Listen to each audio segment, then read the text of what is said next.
Hi guys, welcome back to my channel deep vlogs. ఈరోజు cooking వీడియోలో paneer curry చేసుకుంటున్నానండి.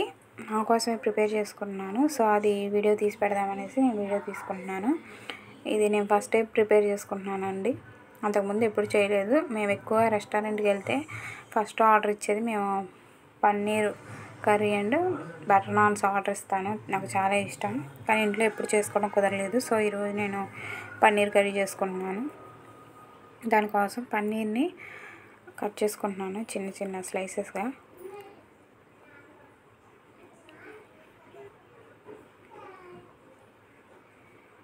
హాఫేనండి, ఎందుకంటే నేను ఇద్దరు తినేలాగే చేస్తున్నాను. సో ఇంకా నేను హాఫ్ ఫ్రిడ్జ్లో పెట్టేశాను, హాఫ్ కట్ చేసి పెట్టేసుకున్నాను. అలా చిన్న చిన్న స్లైసెస్గా కట్ చేసేసుకున్నాను. ఇప్పుడు కళాయి పెట్టేసుకొని కళాయిలో నూనె పోసుకున్నాను. ఒక గంట నూనె వేసుకున్నాను. ఇప్పుడు ఆయిల్ కొంచెం హీట్ అవ్వాలి. ఈ ఆయిల్ హీట్ అవ్వకముందే లైట్గా ఉన్నప్పుడు దీనిలో నేను పసుపు యాడ్ చేసేసుకుంటున్నాను. పసుపు యాడ్ చేసుకునేది దేనికంటే అడుగంటకోకుండా ఉండదండి, మాడకోకుండా పన్నీర్ అనేది మంచిగా ఫ్రై అవుతుంది. సో అందుకోసమే నేను పసుపు వేసుకున్నాను. వేసేటప్పుడు కొంచెం ఆయిల్ పక్కకు పడిపోయిందండి. సో ఈ పన్నీర్ ఆయిల్లో ఫ్రై చేసుకోవాలి, లో ఫ్లేమ్లోనే ఫ్రై చేసేసుకోవాలి. కావాలనుకుంటే డైరెక్ట్ కూడా వేసుకోవచ్చు, కొంతమంది అలానే వేస్తారు. కానీ నాకు అలా నచ్చదు, ఇంటి పచ్చి పచ్చిగా అనిపిస్తుంది. నాకు ఇలా ఫ్రై చేసుకుంటేనే ఇష్టం. సో నేను ఇలా ఫ్రై చేసేసుకుంటున్నాను. ఇప్పుడు ఈ పన్నీర్ అంతా అడుగంటకుండా ఫ్రై చేసుకోవాలండి. కొంచెం కలర్ చేంజ్ అయ్యే వరకు ఫ్రై చేసేసుకోవాలి. కొంచెం కలర్ చేంజ్ అయింది. సో నేను ఫ్రై చేసేసుకున్నది ఒక ప్లేట్లోకి చేంజ్ చేసేసుకుంటున్నాను. ఇప్పుడు ఇదే ఆయిల్లో నేను దాల్చిన చెక్క ఒక చిన్న ముక్క వేసుకుంటున్నాను. అలాగే మిరియాలు 2, ఇంకా ఆనియన్స్ అండ్ మిర్చి ఫ్రై చేసేసుకుంటున్నాను. అలాగే దీంట్లో వేసుకోవాలంటే బిర్యానీ ఆకు అవి కూడా వేసుకోవచ్చు. నేను మధ్య మధ్యలో యాలక్కాయ లవంగాలు కూడా వేసుకుంటాను. చూడండి, ఇవి కొంచెం ఫ్రై అయ్యేదాకా వేయించుకోవాలి ఆయిల్లో.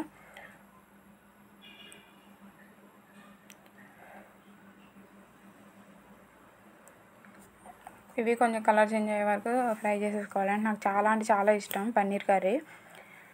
మీకు ఏ కర్రీ అంటే ఇష్టం వెజ్లో చెప్పండి, నాకు కామెంట్ చేయండి. అలాగే ప్లీజ్ నచ్చితే సబ్స్క్రైబ్ చేసుకోండి. నేను ఇంట్లో దొరికే వాటితోనే కర్రీ చేసుకుంటాను, బయట దొరికిన వాటితో అసలు చేయను. బయట ఫుడ్ ఎక్కువ అలవాటు కూడా లేదు మాకు. ఇంట్లో ఉన్న వాటితోనే నేను కరెక్ట్గా చేసుకుంటాను కర్రీస్. అవే మీకు పోస్ట్ చేస్తున్నాను, అవే మీరు చూస్తున్నారు. నచ్చితే ప్లీజ్ సబ్స్క్రైబ్ చేసుకోండి. అలాగే మీ ఫ్రెండ్స్ అండ్ ఫ్యామిలీకి షేర్ చేయండి. ఇప్పుడు దీనిలోనే నేను 5 వెల్లుల్లిపాయ రెమ్మలు వేసుకుంటున్నాను. ఇదంతా మిక్సీ పట్టేసుకోవాలండి, అందుకని దీనిలోనే నేను కొబ్బరి కూడా యాడ్ చేసుకున్నాను. అలాగే అల్లం, టమాటా ముక్కలు కూడా యాడ్ చేసేసుకోవాలి. ఇవి కొంచెం ఫ్రై అయ్యాక దీనిలో అల్లం ముక్కలు వేసుకోవాలి. ఇదంతా మిక్సీ పట్టేసుకోవాలి, అందుకని కొంచెం లో ఫ్లేమ్లో ఫ్రై చేసేసుకుంటున్నాను. అంతా గ్రేవీ కదా, సో పన్నీర్ కర్రీకి గ్రేవీ ఎక్కువ ఉండాలి. చపాతీలో కనమాట నేను చేసేది. సో ఇవి వేసేసుకుంటున్నాను అల్లం ముక్కలు. ఇదంతా ఒకసారి కలిపేసుకోవాలి. దీనిలో టమాటా ముక్కలు ఒక 2 టమాటాలు అండి అవి. ఇదంతా ఒకసారి కలిపేసుకుంటున్నాను.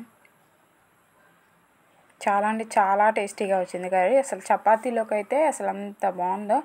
నేను బయట ఆర్డర్ చేసుకునే బటర్ కర్రీ లాగే అనిపించింది, పన్నీర్ బటర్ కర్రీ లాగా. చాలా టేస్టీగా ఉంది. ఇప్పుడు ఇదంతా మిక్సీ పట్టేసుకోవటమే. టమాటా మగ్గిపోయిన తర్వాత కొంచెం ఇదంతా చల్లగైన తర్వాత మిక్సీ పట్టేసుకోవాలి.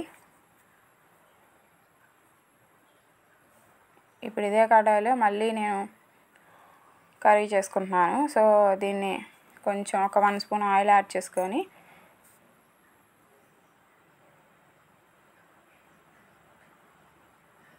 ఇప్పుడు దీనిలో మిక్సీ పట్టేసుకున్నాం కదా, ఆ పేస్ట్ అంతా యాడ్ చేసేసుకోవాలి. కర్రీకి మెయిన్ ఇదేనండి, ఈ పేస్టే. టేస్ట్ అయితే అసలు చాలా బాగా వచ్చింది. రైస్లోకి కూడా బాగుంటుంది, కానీ ఎక్కువ చపాతీ బటర్ నాన్స్కి అయితే పర్ఫెక్ట్గా ఉంటుంది ఇది. వేసుకొని ఒక 5 మినిట్స్ మగ్గనివ్వాలి. దీనిలోనే ఒక 1.5 స్పూన్ కారం యాడ్ చేసుకొని కలిపేసుకుంటున్నాను.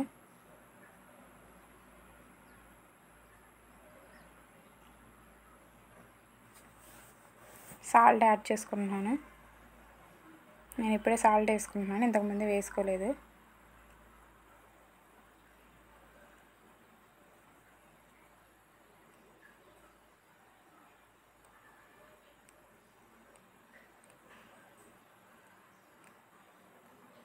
ఇప్పుడు దీనిలోనే నేను ధనియాల పొడి యాడ్ చేసుకొని ఒకసారి కలిపేసుకుంటున్నాను. ఇది ధనియాల పొడి అలాగే బిర్యానీ దినుసులతో చేసిన పొడి అండి. సో ఇది యాడ్ చేసుకుంటున్నాను. దీనిలో ఇప్పుడు ఫ్రై చేసేసుకున్న పన్నీర్ ముక్కలు యాడ్ చేసుకొని ఒకసారి కలిపేసుకోవాలి. ఇప్పుడు దీనిలో కొంచెం వాటర్ యాడ్ చేసుకోవాలి. ఇందాక మసాలా పట్టిన గిన్నెలోనే వాటర్ వేసుకొని దీనిలో వేసేసుకున్నాను. ఇదంతా అడుగంటకుండా మధ్య మధ్యలో చెక్ చేసుకుంటూ కలుపుతూ ఉండాలి. అంతే అండి, ఒక 5 మినిట్స్ మగ్గితే చాలు. చాలా అంటే చాలా టేస్టీగా ఉండే పన్నీర్ గ్రేవీ కర్రీ రెడీ. మీకు నచ్చితే ప్లీజ్ సబ్స్క్రైబ్ చేసుకోండి. నేనైతే చపాతీలో తింటున్నాను, అది కూడా వీడియో పెడతాను లాస్ట్లో చూడండి. ప్లీజ్ అండి, ప్లీజ్ సబ్స్క్రైబ్ చేసుకోండి. Thank you for watching. Bye bye.